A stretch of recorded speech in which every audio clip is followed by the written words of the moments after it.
past few days, and so last night we were in near Sacramento, we were in Vacaville, and tonight in Santa Ramon, and she came out for the first 3 days. But the reason I want to mention it, other than the fact that it's Mother's Day, is that I grew up, even though a lot of people assume that because I do what I do, that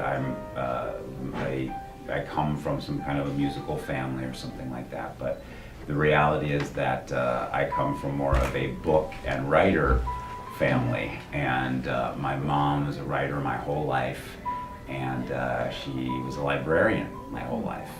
So books were vitally important to me growing up, as they continue to be. And so my passion has always been for words. It happens to be that the words transform themselves in the way that I communicate through music. But many of the ideas that I have and the concepts that I create through music start with words. And she would always say, and continues to say, that there's nothing better than being able to find the right word to communicate how you feel or what you're trying to express. And when you have a strong vocabulary and you've read a lot in your lives, I'm sure that many of you have, or you wouldn't be at Book Passage today, and appreciate this amazing store. But it's helped me immeasurably, not only in music and in art, but also just in life in general. So she was a great inspiration to me. She continues to write her memoirs, and they are fascinating and lighthearted and funny stories, and like most writers, she's extremely self-deprecating about it and extremely shy about it, as I think a lot of performers are and writers can be, very introverted, and yet in the written word very extroverted. And so we call that ambiverted, because I'm the same way, very, very introverted in life and very extroverted in my sharing of music and art and words and the way that I communicate. So that's also helped me as a performer, reading. So I'm a big advocate for books and reading and young people learning through books, and so it was the reason. So a lot of people will say, why an author? And to me it's extremely intuitive, more so the other way than even music, because there was no music in my family. You don't want to even hear these people sing happy birthday. It was not a pretty thing. My dad too, historian and expert on World War II and pretty much everything. He used to say, passed away recently, but he used to say, if you were here with me, you see those fake flowers? You know where they come from? They make those in, and he would know everything about it. And he'd say, see this table? Well, they used to make this out of, and used to read the New York Times cover to cover every single day and write me all the time about the music business and the way it's changing and the digital domain the way it is. And he'd write me things like, now tell me something, who is this Beyonce?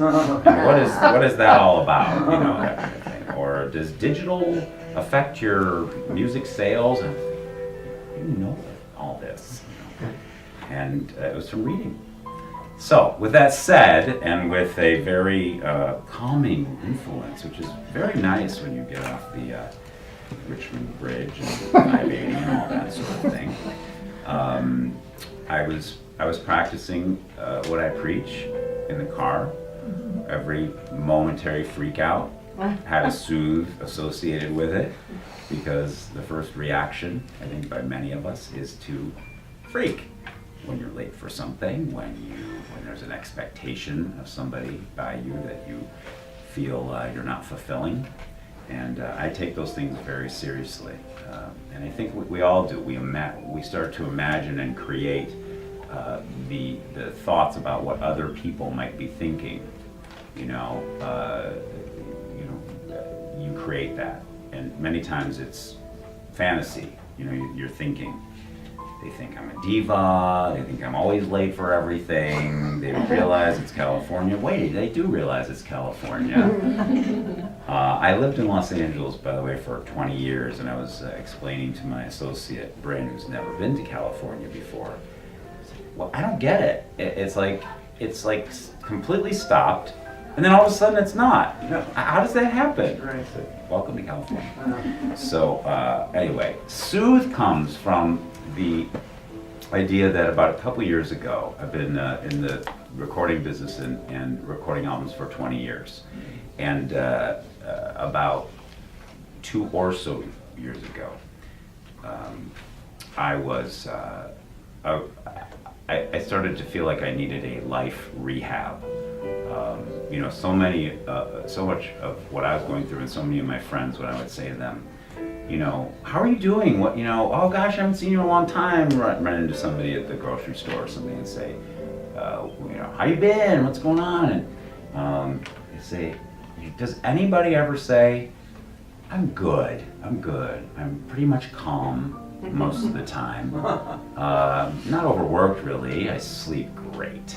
And the kids do everything that I say whenever I ask. They go to bed perfectly on time. I love all of my coworkers. I have no conflict with any of them. No one says that, at least in my experience. Maybe if you're retired and you had that, you figured out a way to do that. But at least as an aging baby boomer, I don't see that among my peers. And so mostly what I hear is, how you doing? I haven't seen you in a long time. Oh my God, I'm busy. I'm so busy. And I'm so stressed out. Oh my God. And then the litany of reasons why, and that many of us share similarly. So I realized that I was kind of one of those people, because my hobby, the thing that I loved to de-stress, to relax, to unwind, turned into my profession. And so when your hobby becomes the thing that you do all day, every day, even though I'm extremely passionate about it and continue to be, it is in effect not only my hobby but my work. This was a turning point, and the introduction of the book describes a little bit about how that happened and why, and I think will tell you everything you need to know about the tone of the book and the reason for being, and then I'll share with you a little bit of overall the method behind the madness. Introduction to Soothe, how to find calm amid everyday chaos. Mr. Brickman, we have a problem, said the medical technician. Those are not the words anyone wants to hear after heading into an MRI exam for a knee that was on fire after a big fall on a recent vacation. At age 50, I had searing pain in my knees, a date with a claustrophobic inducing machine, and an extremely nervous healthcare pro in my midst. Wait a second, why was she the nervous one? I had to go in for the MRI. Freaked me out looking at this thing. My stress indicator was already on high, and now she was nervous. What's she nervous about? Was there a big issue? Was my fall worse than I thought? What problem? What's the problem? Was my knee beyond repair? Would I walk with a limp? Would I even walk out of here? I might appear calm and collected on stage. The truth is, I freak out. My first reaction is to assume the worst. I guess maybe it's because I'm a little bit of a stress junkie. I've been like that my whole life. Behave like this pretty much all the time. This particular case, all of my worrying was needless, because it wasn't really a drama. It was like more of a situation. She went on to say, as you know, Mr. Brickman, we are about to take you in for your MRI, and some people get a little bit freaked out when they go in there. Claustrophobia. Do you have any problem with claustrophobia? Suffer from it? I thought that might be a good time to tell her that I live on a tour bus and I sleep basically in a tin can in my bunk every night. Used to tight spaces and claustrophobia.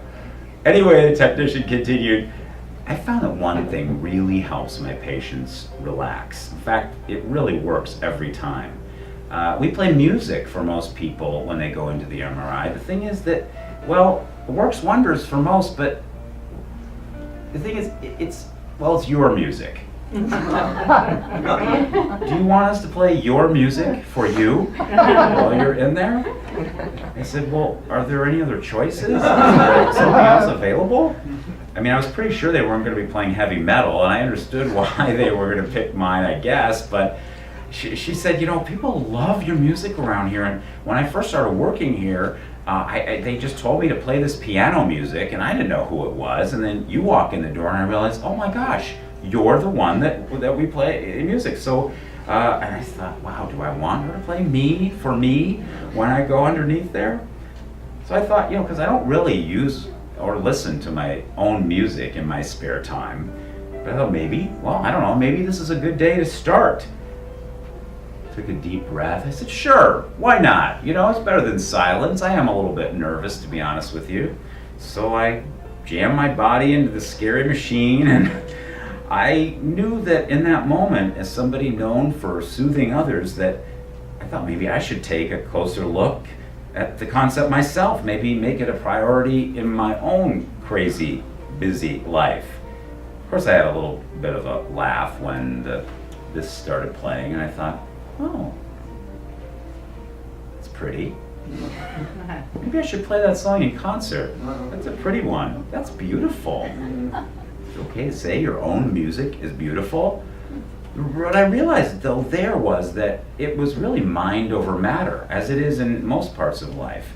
That if I was ready to surrender to the moment and to find a happier place in my mind by letting that music let me escape, then that was the benefit of being in that environment. And it really had an effect on me. This really loud machine, and lying flat on my back, I was feeling totally claustrophobic, and I thought, wow, this is a way to let go.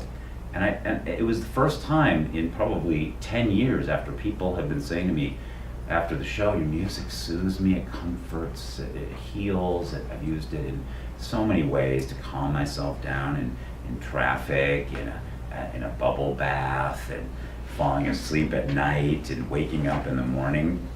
So I thought, gee, maybe this is the time to start this in my life and let go. It sort of reminded me of like being on a plane.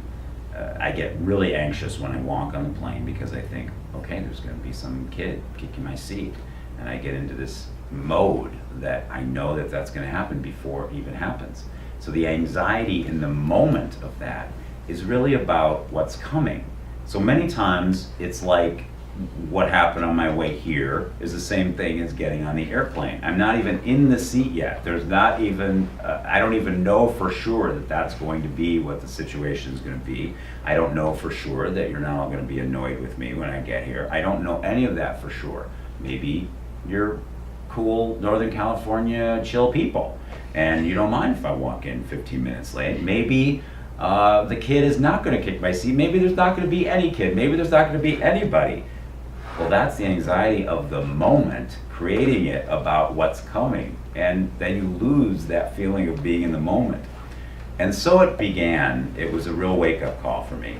Over the next 2 years, I embarked on a journey to find the tools to calm down, a journey that has become the basis for this book, even though I don't care for the word journey. It's a little bit overused.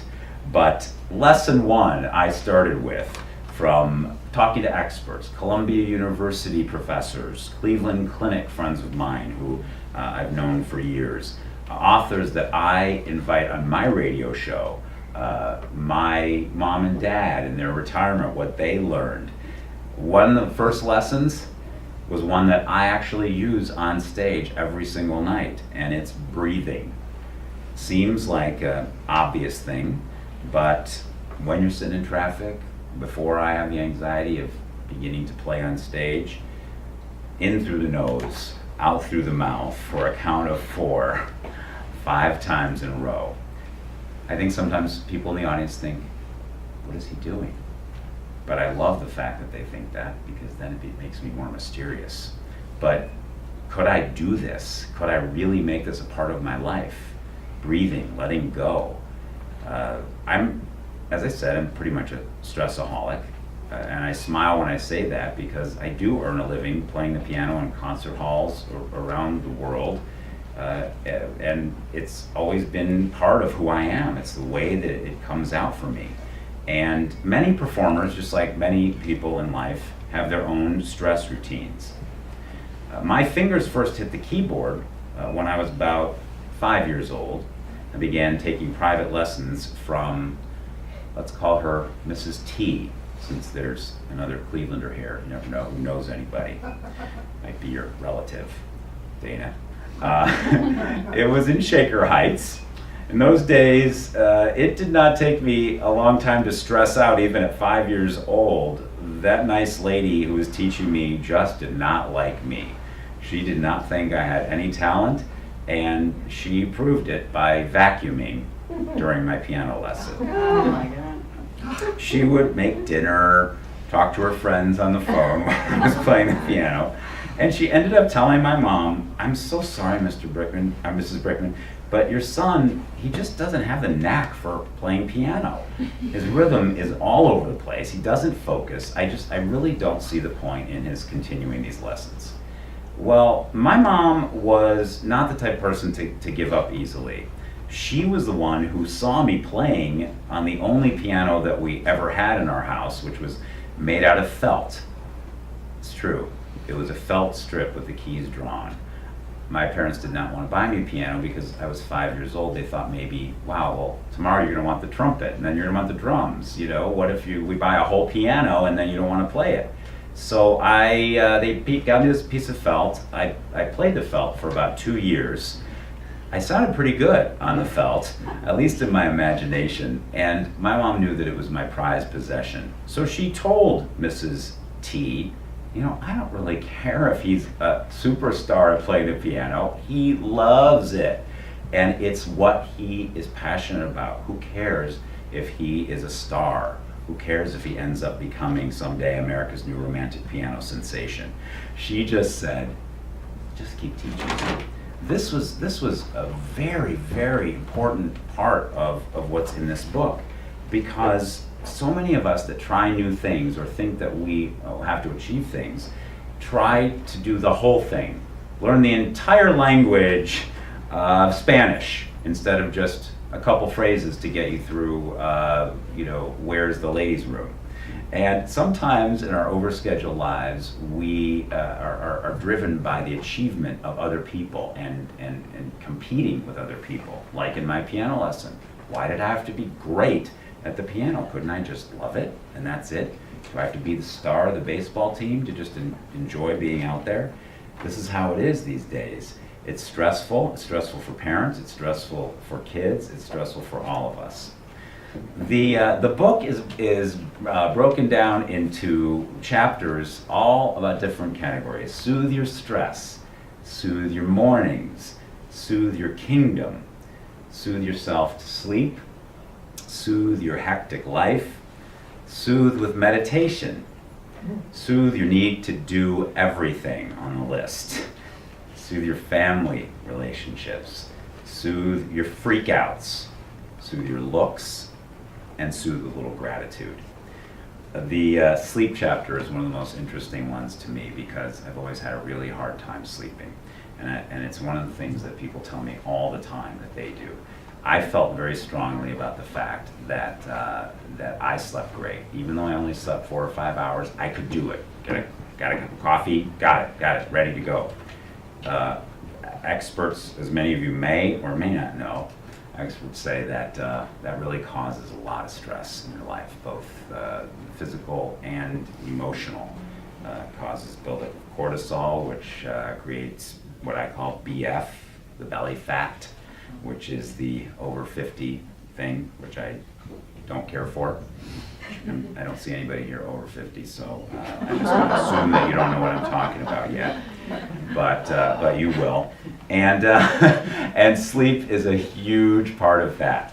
Part of the reason that I didn't realize that I slept poorly was the fact that I had LEDs going everywhere in my life. You know, the advent of the blue and green. And a Columbia University professor named Dr. Drew Ramsey shared with me the fact that LED stimulation is basically reminded you that that it recreates the light outside, and that we're not meant to really be up at that hour, 10 o'clock at night. When it's dark, the body's reaction is to go to sleep, and to simulate that prior to sleep helps to calm everybody down. This is such an interesting thing to me, because I would walk into my bedroom and I would flick on the overhead light without even thinking anything about it. No lamps, just flick on the light, like this, right?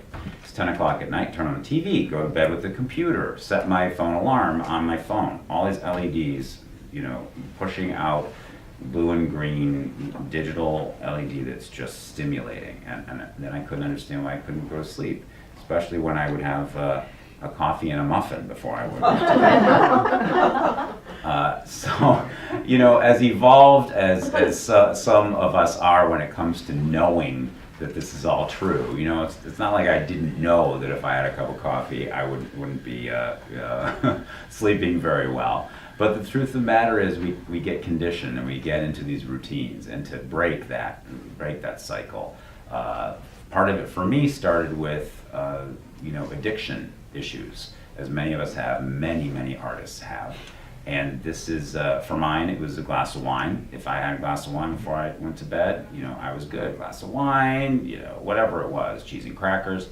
The minute that I stopped with the wine and started with the tea and the antioxidants and the decaf green tea and all the stuff everybody talks about, all of a sudden, I was like, in the past year since that's happened, I sleep really, really well, and I'm committed to it in many ways. It makes a huge difference, and there's a whole chapter on sleep.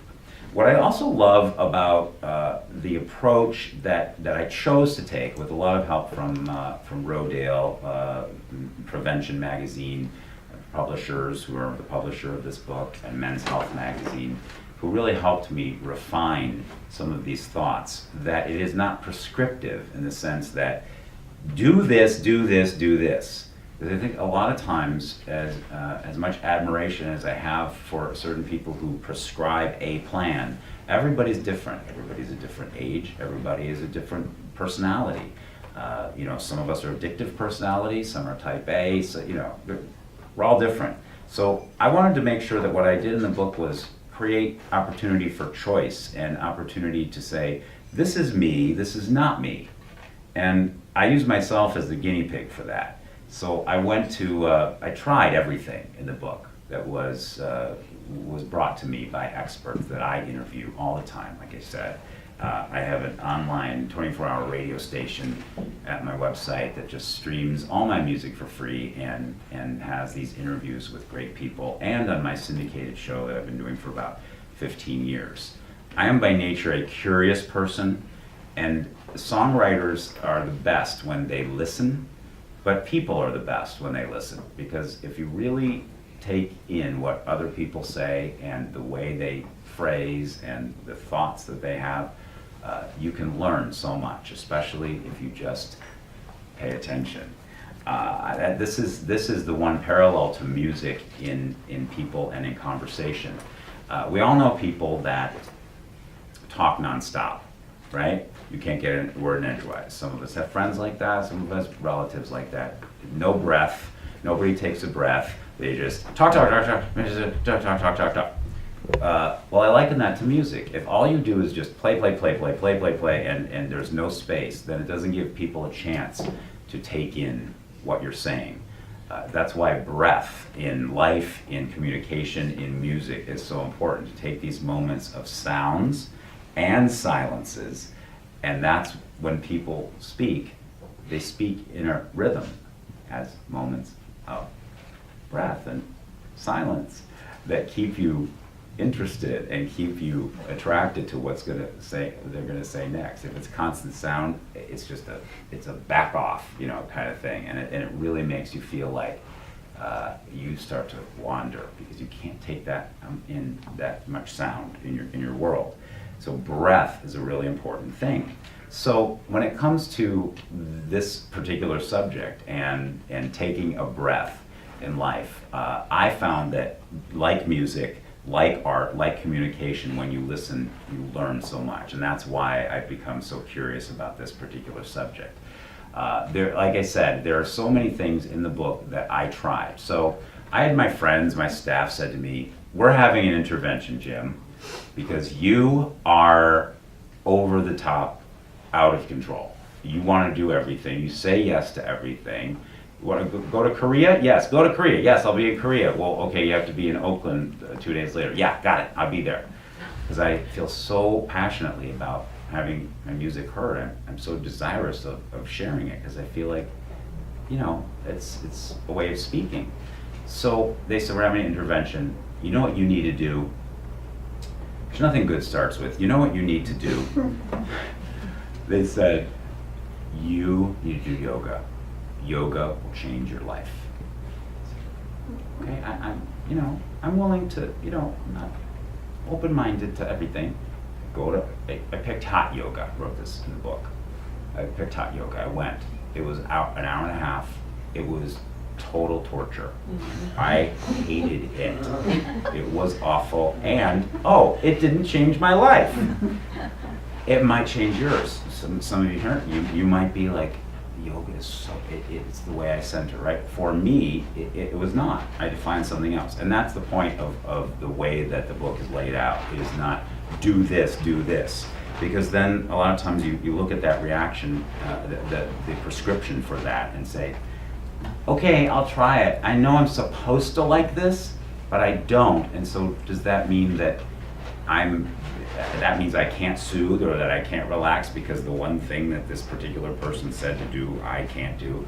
I thought that was really important because as a curator, I'm more like the people reading my book than I am like the person who I interviewed, who writes the book. And so as an advocate and a curator, I felt that I was more of a portal to sharing this. So the sleep stuff I tried, the eating stuff I tried, the exercise things. In this chapter called Soothe It by Moving It, I talk about how I went to, I was so sick of going on the treadmill that I said, okay, I'm on the treadmill, I hate this is over and over. And after I moved away from Southern California, I couldn't go down the road and go on a hike, which I missed desperately.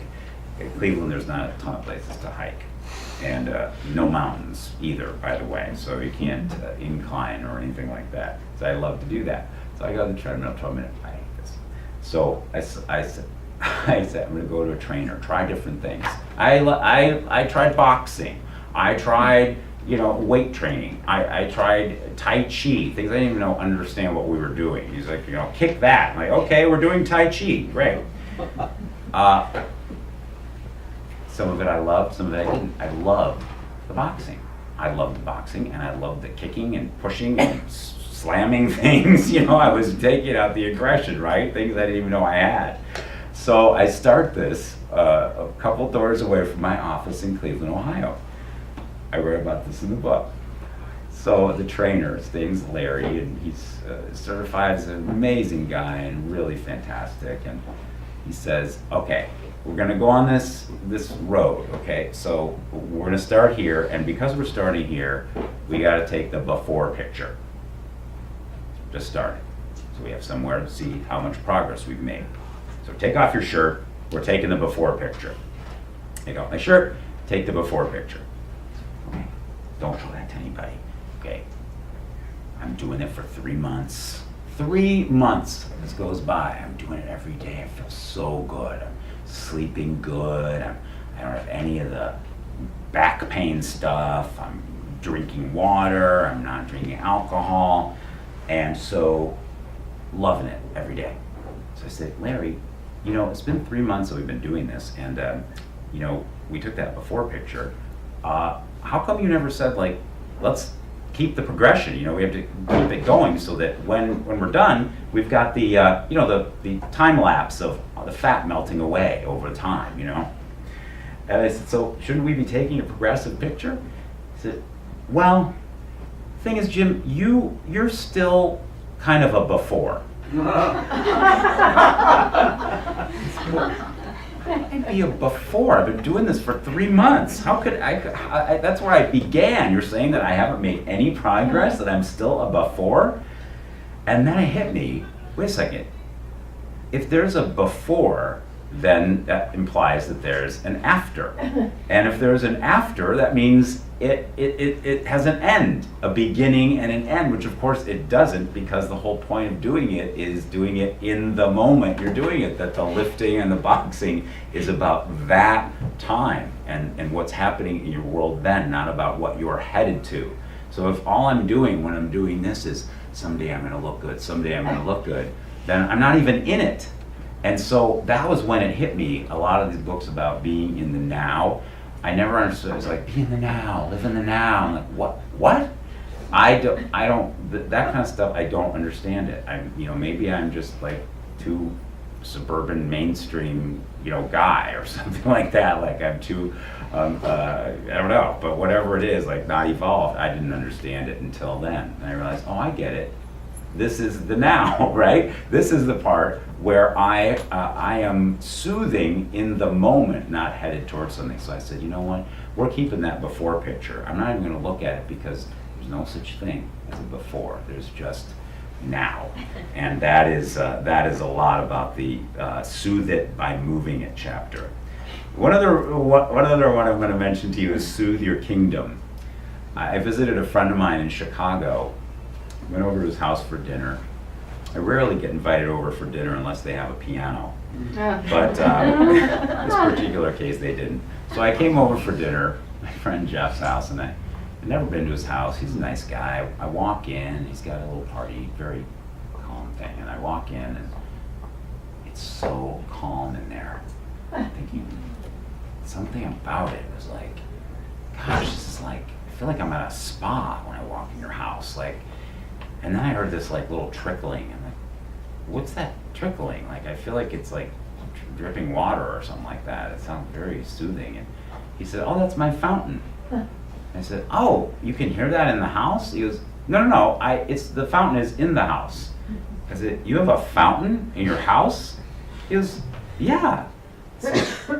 I kind of like it. It's kind of soothing. Your whole house feels like, I'm so calm. Like I walked in and I was like, this is so nice. What is it?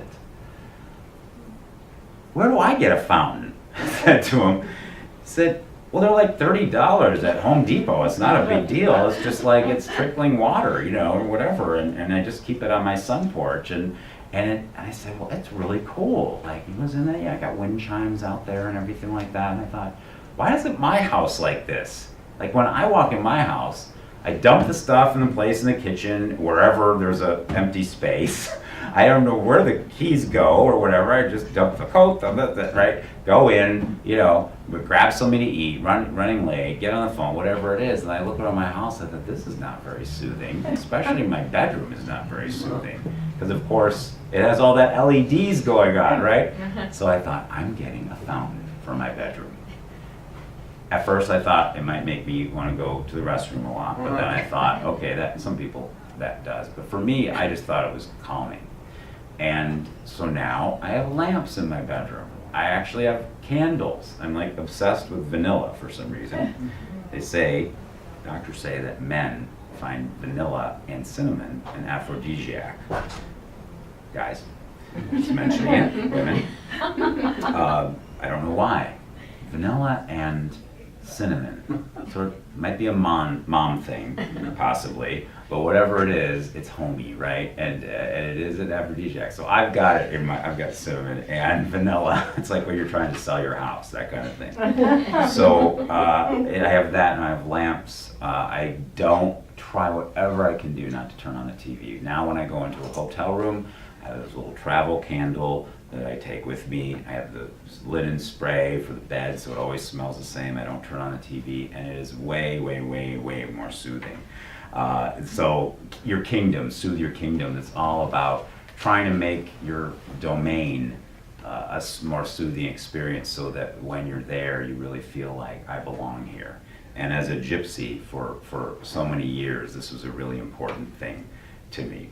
Meditation, lastly, I want to talk about that, and then we can do a little bit of conversation. But meditation always scared me as well. I thought, I am type A all the way. I'm not sitting in a corner and going, can't do it. Not doing it. I tried it because, like I said, I tried everything that's written in the book, and you know, I as much as I can't say no, I had been saying no to I'm not meditating. I tried it. I couldn't do it. I tried it many times. I couldn't do it. I thought that meditation, that's what it was, sitting on a mountain, sitting in a corner, you know, being quiet, chanting.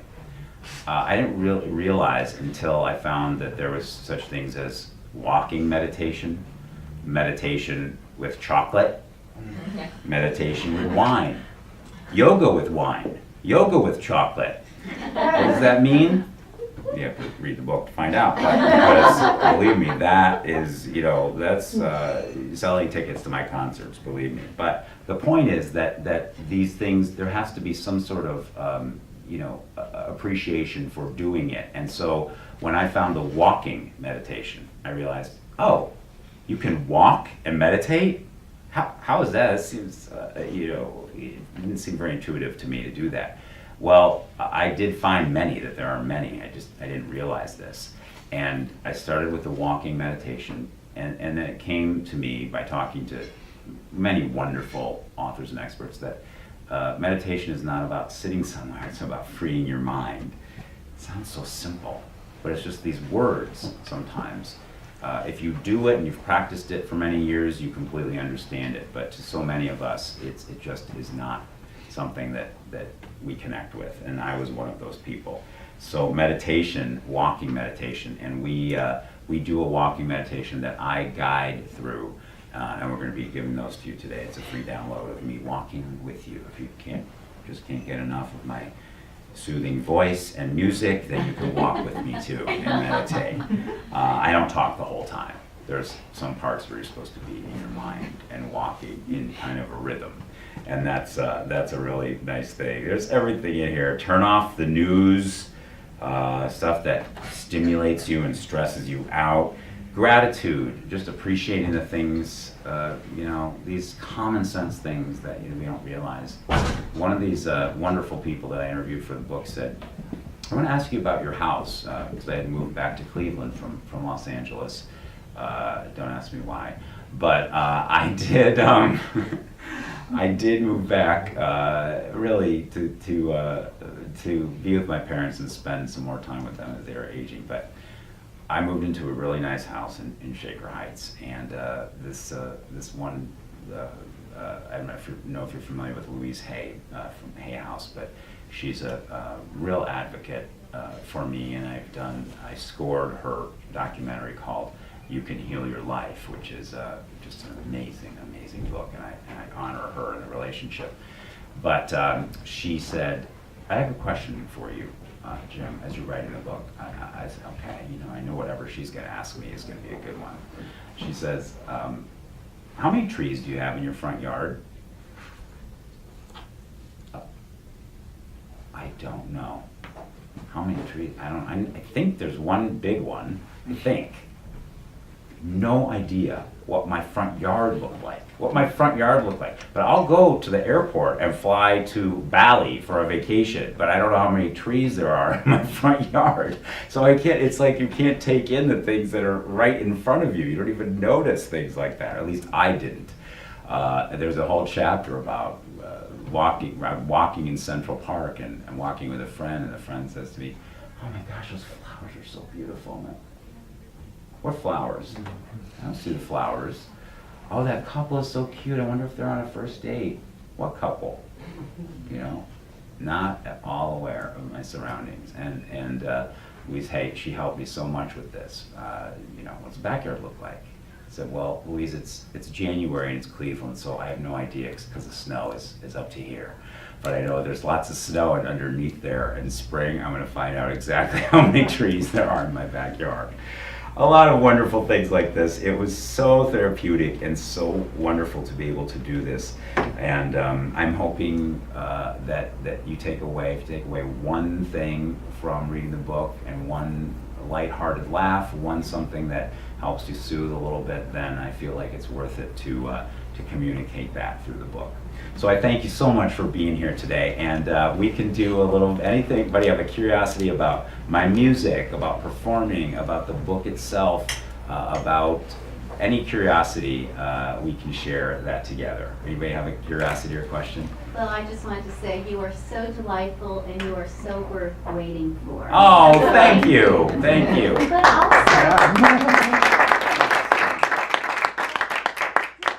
I miss the results of your MRI?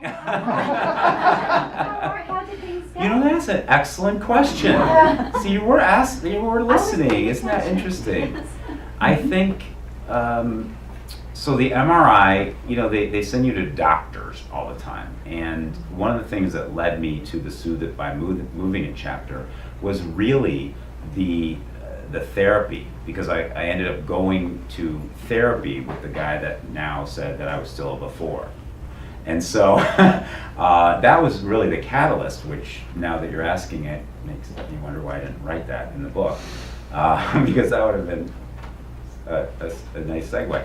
But so I didn't have any surgery. I don't, completely believe in surgery, because I am I can be very athletic. Sometimes when I put my mind to it and I'm interested in it, I'm fascinated with nutrition and exercise. But they're both my knees in pretty horrible shape.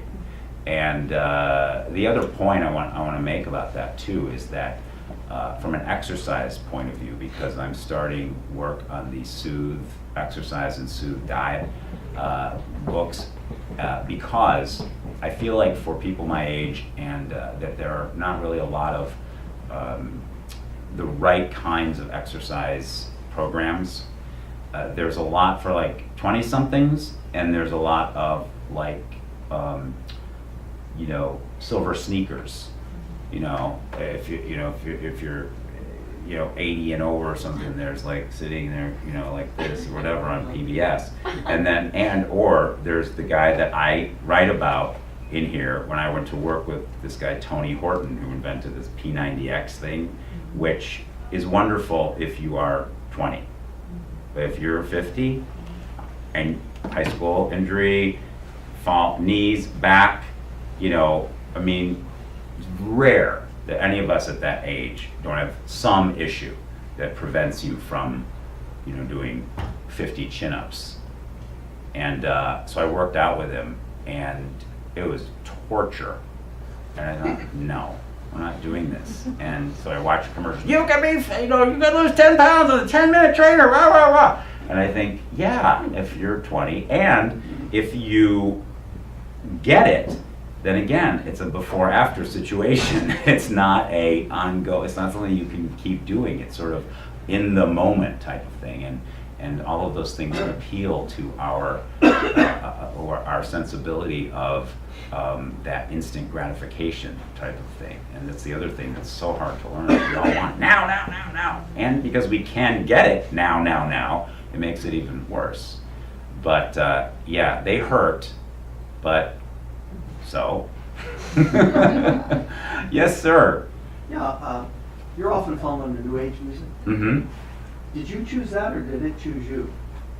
Well, about 20 years ago, when I got signed to Windham Hill, they were really known for that. But I was very careful not to put bird sounds and ocean sounds and things like that on the albums early on, because I think of myself as a songwriter first, not really a performer. I mean, not a pianist. And so, but on this album, while you were soothing, waiting for me, there was oceans. I figured 32 albums later, it's okay to have a few birds singing and a few oceans and things like that. So what happens is that, and this is, I think very interesting, the Grammy Awards and Billboard, the trade publication, has to put you in a chart. Oh. And so that's how it ends up that way. So they decide we think you are this. And if there's no chart for pop piano players who have songs with country artists, R&B artists, Broadway stars, and solo piano music, then they put me in New Age because I play solo piano and I was on Windham Hill. When I submit for the Grammy Awards, which is also, I think, fascinating, I submit under New Age because that's the chart that I'm in. And then they move me to pop instrumental. It's like, wait, you can't move me. This is what I entered in, you know? It's like, Miss USA, I entered in, in my talent competition. No, we're gonna put you in, you're gonna juggle, you're not gonna sing. It's like, no, I'm this, But categories used to, I think, be important, and I don't think they're as important because we all have very diversified tastes in music, I think, these days, and you use one kind of music for one thing. And when we were growing up, at least when I was growing up in the 70s, you turn on the radio, it could be like Aerosmith played, and then Kenny Rogers played, and then, it would be Rolling Stones, and then it would be Neil Diamond and Tony Orlando. It was everything. Now it's niche, which actually is good for somebody like me because you can turn on Pandora and listen to all my music or my radio station, and you can actually find it and listen to it. So it is there's niche creates opportunity as well. It's kind of double-edged, but yeah, New Age. I'm not, that's not me. I'm like a pop songwriter, but now with the oceans and bird singing, I do lean in that particular category. I want to know about composing, and do you jot down little melody lines or stuff from time to time and then use that, from a folder, or? So, are you a pianist? Am I what? Are you a pianist? I play piano. So, the way it's become for me is that I have a lot of melody ideas all the time, and I believe in melody. I'm not a jazz aficionado. I don't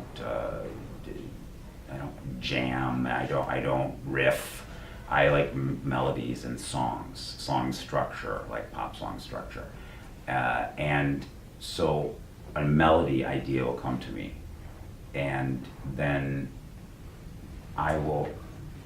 it'll be a short melody, and usually then I play it into like a recorder or I sing it, usually sing it. So if you see me in the airport and I'm standing in the corner going then I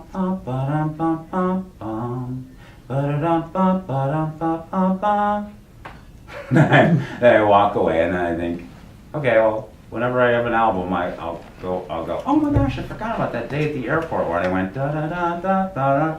And that's But you sing it into a recording, singing into like the voice memo or something. Now, before there was that, I never, and I still don't write anything down. I've never written anything down. I never write it down.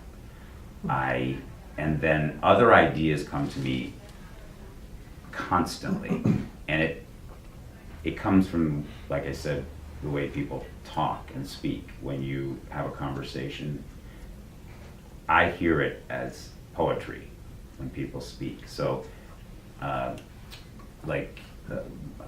my associate Brandon and I, we were stopping for coffee one day on this trip, and we were in line for coffee, and these two ladies behind me were really loud, talking really loud, and the one was complaining about, Carol, I don't know why can't I get this promotion? It's like, I don't understand. I've been there 20 years, and the whole typical conversation like that. I couldn't help from overhearing and eavesdropping. And so she gets done with this diatribe about her, why? And then the other woman, obviously the wiser of the two, says, honestly, Carol, why ask why? Seriously. Why ask why? Why ask why? It's a good song idea. Why ask why? Why ask why? There are birds up in the sky, and rainbows and waterfalls and sunshiny days. Why ask why? It rains, on, I don't know, whatever it is. So I try to listen, and I think in my mind that's a clever title, or that's an idea, or that's a, it happened the other day too. Somebody said to me, I was working in a theater, and then the sound guy, he and I were kind of going like this, and he said, I said, how come it sounds like this? I'm not sure this is right. And he said, well, this is the way I do it, this is the way I like it, and I just, this is just the way that I am. It's a country song.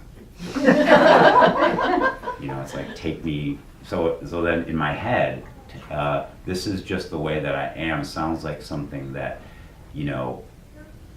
in my head I see the people, so I think, oh, okay, so he's a guy who has been single for a really long time, and the reason he doesn't meet anybody is because he's not flexible and he won't conform, and so the song is about you can impress me all you want, and you can be the most beautiful girl in the world, but if we're going to be together, you got to know I'm just the way that I am.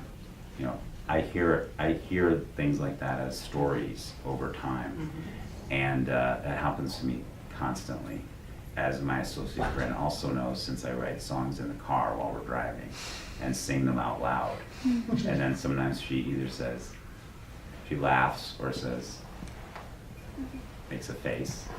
And then I try to justify why it is what it is. I say, no, think about this for a second, Bryn. Like this could be, like, think about a country guy singing, I'm just the way that I am, or something like that.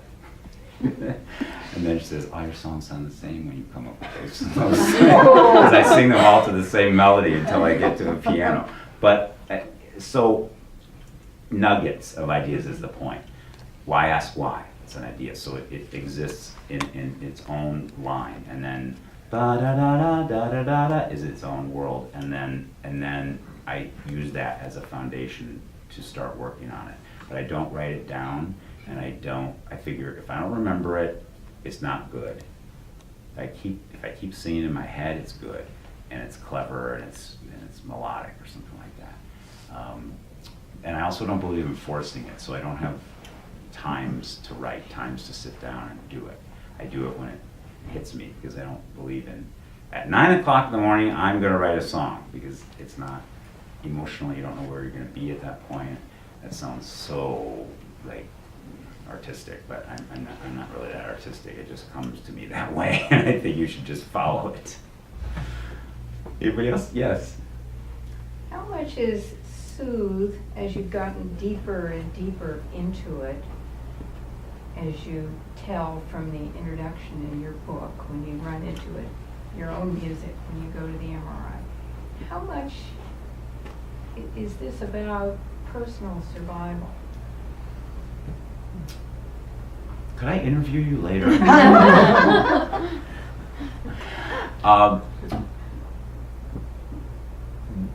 It's such a fascinating question. I feel like I could go, in 12 different directions with it. But, as we all transition in our lives, I believe that we have, three acts of our adult life, and I'm in the latter part, to me, of the second act of it. And age, of course, has so much to do with that, and personal growth has a lot to do with it. Because one of the things that many experts say about being too busy and overscheduled about many of us is that it's a way of denial and escape about pushing other things away that you're not dealing with. Hey, too busy, gotta go. And this is a lot of the thing that's keeping us from getting to know ourselves. And I think that, from a personal growth standpoint, it's always important to be finding out more about yourself. And then when significant things happen in your life, that those moments also change things for you. So soothing, also the other major point is about the whole concept is it's much like the before and after, and like apropos of your question, which is that I don't believe that people change. Writers, when I've been doing interviews with book reviewers and things like that on this, they say, so, how do you find that you're different now? And I say, I'm not different. I'm not, I'm not instantly, well, hello, how are you doing? It's not me. I'm not gonna turn into that. Nobody does that, I don't believe. Possibly from childhood, to adulthood, but I think fully formed as an adult, you can make different choices, but your core sensibility does not turn into a different person. Yes, now I'm soothed because I wrote a book. It's not like that, and to say that it is really, I think, unrealistic and inauthentic. So the way that I approach that is to say, I'm still me, but then when I'm in the chaos of the traffic, I say things to myself in mantra. Okay? This is good. This is how it is. This is how it is. It's good. It's good. It's good. You still freak about it. It's how you deal with the freak.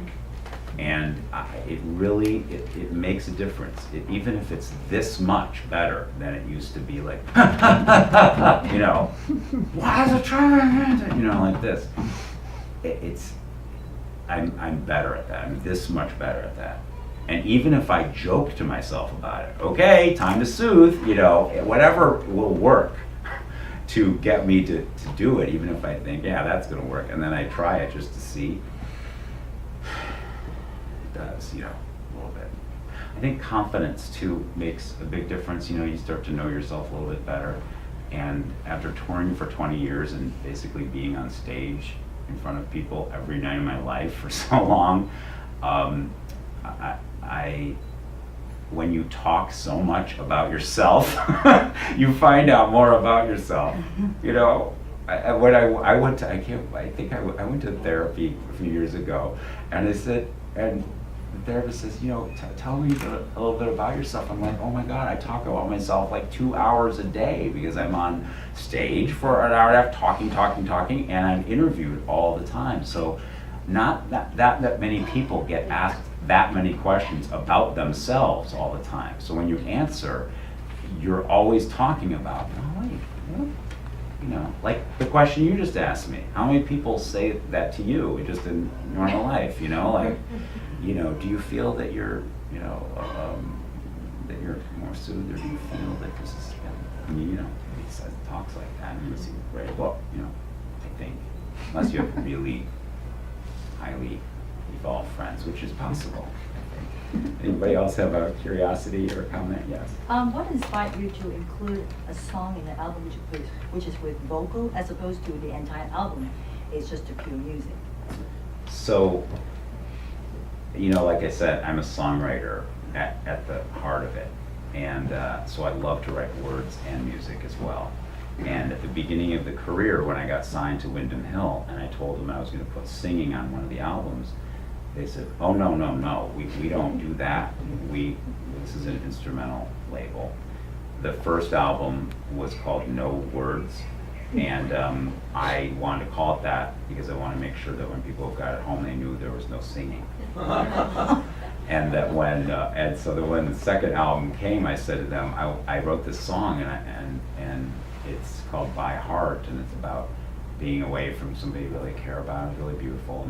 And they said, no, we don't play our stuff on the radio or anything. And then I thought, well, I love writing pop songs, and I'm good at it. And plus, wouldn't it be cool to have Johnny Mathis singing one of my songs, or Kenny Rogers, or Carly Simon, or Kenny Loggins, or these people I love. And so I thought, that's for me, playing in the sandbox, doing duets with people that I admire and I grew up with, and then they say yes to sing my song. I'm not doing that, That's a way to bring these songs to life. So over the years, some of the songs that became popular on the radio, like Valentine or The Gift or Love of My Life, I believe brought people to the instrumental music when ordinarily they might not have heard it.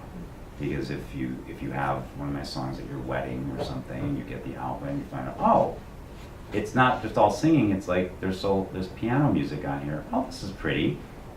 Maybe I like piano music and I didn't realize that because this is of a pop nature or something.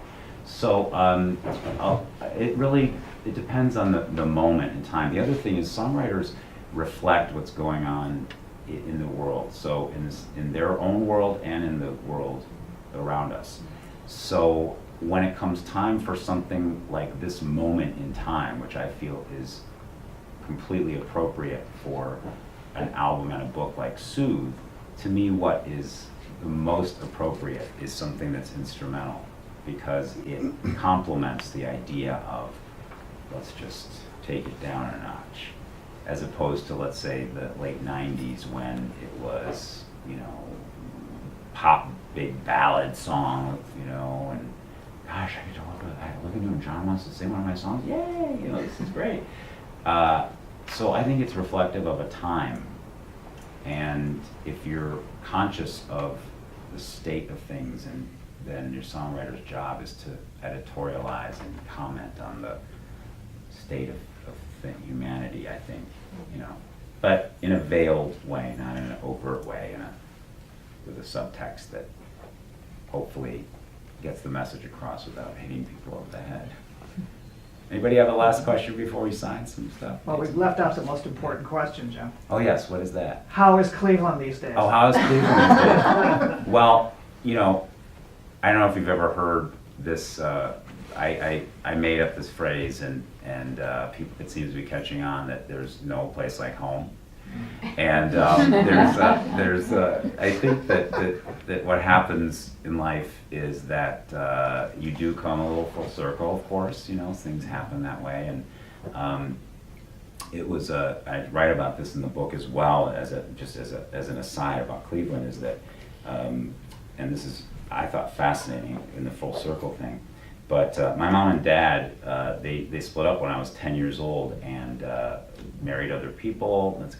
And then they were they ended up single again about 4 years later, and reunited, and then they were together again for the past 10 years. So they were apart for 40 years, and then apart for 40 years, together for 10, and then again together for 10 at the end of my dad's life, which was past December. So it was really full circle, and I got to spend time with them by moving back to Cleveland and being a little bit closer with them, knowing that my dad, you know, was sick, and so you know, those things change your perspective, as all of you know, and I think that because of that, Cleveland became more, you know, in my heart, and you know, that, and I also moved there because the weather is fantastic. Oh, yeah. I thought, Oh, yeah. this beats California. Oh my gosh. But yeah, that you know, that's the kind of thing that is about heart, not about head. You know, whenever somebody says to me, like, if I offer somebody a job, I meet them, and I think, you're amazing. You want to come work to me? Move to Cleveland? I'm not moving to Cleveland. It's cold there. And I said, well, you're not moving for the weather. You're moving for a business opportunity or something. You know, I think, you know, but I just think, you know, you never know where opportunity is going to come, and you have to look for it. Yeah, Right. that's how Cleveland is. Thank you, Jim. And welcome